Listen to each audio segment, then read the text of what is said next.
Welcome to the audio version of the Pivot Pages newsletter. It can be easy to scroll through and not read a newsletter, and it would be a shame to miss out on the self-discovery that I hope you experience by reading what I wrote. So I created the audio version to make it easy to listen to. Here is the first edition of the Pivot Pages. Will you accept this rose?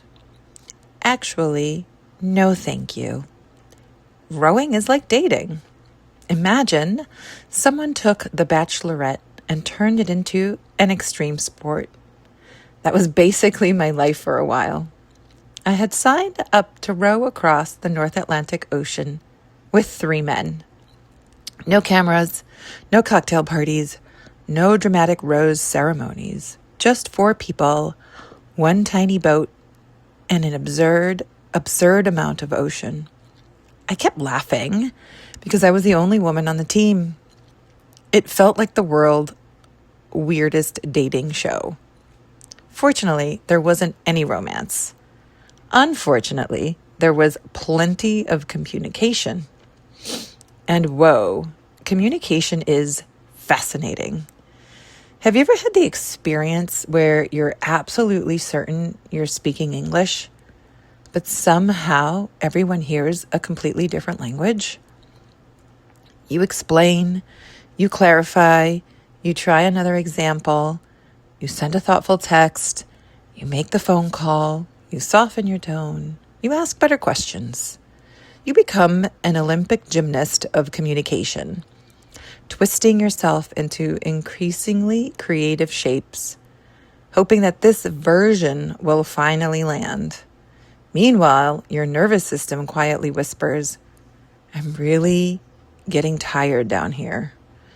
Maybe you felt it, that tight feeling in your chest, because what you're trying to say just isn't being received.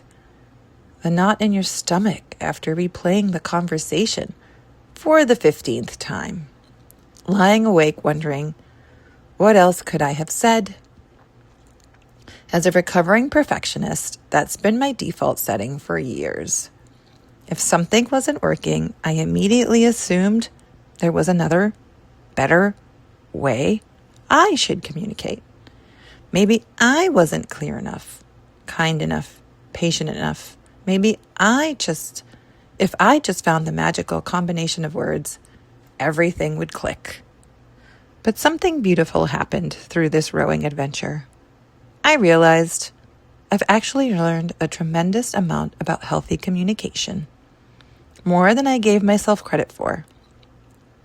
Healthy communication isn't about becoming endlessly flexible. It isn't about twisting yourself into someone else's shape. It isn't about carrying the entire relationship on your shoulders. Whether it's a friendship, a marriage, a family member, a business partnership, or 4 people attempting to row across an ocean. Communication is a team sport. Everyone has to participate. Everyone has to listen.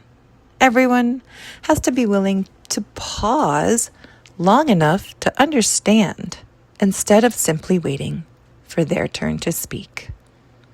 You cannot communicate for someone else. That realization was surprisingly freeing. Sometimes a situation begins as a wholehearted hell yes, and then life gives you new information. Not because anyone is bad, not because someone failed, but because circumstances reveal that this is no longer the right fit. And the strongest thing you can do is let go and pivot. So no, I didn't receive a rose, and I won't be rowing across the North Atlantic yet. I'm keeping yet. Oceans have a funny way of calling people back. But I did come away with something far more valuable than another adventure story. I came away with trusting myself a little more, trusting that I don't always have to work harder, explain better, or perform conversational acrobatics just to be understood. Sometimes the healthiest relationship you can build is the one with yourself. And from that place, the people who are meant to row beside you eventually find their way into the boat. Your turn. Have you ever caught yourself doing conversational gymnastics, trying harder to make yourself understood while your body quietly begged you to stop? Take a few moments to explore what came up for you while reading today's or listening to today's newsletter.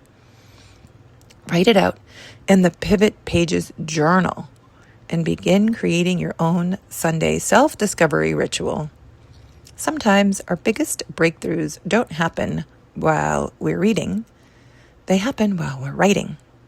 Get your copy of the Pivot Pages journal through the link in the notes. Because sometimes the greatest pivot isn't changing what you say. It's changing who you're trying to say it to.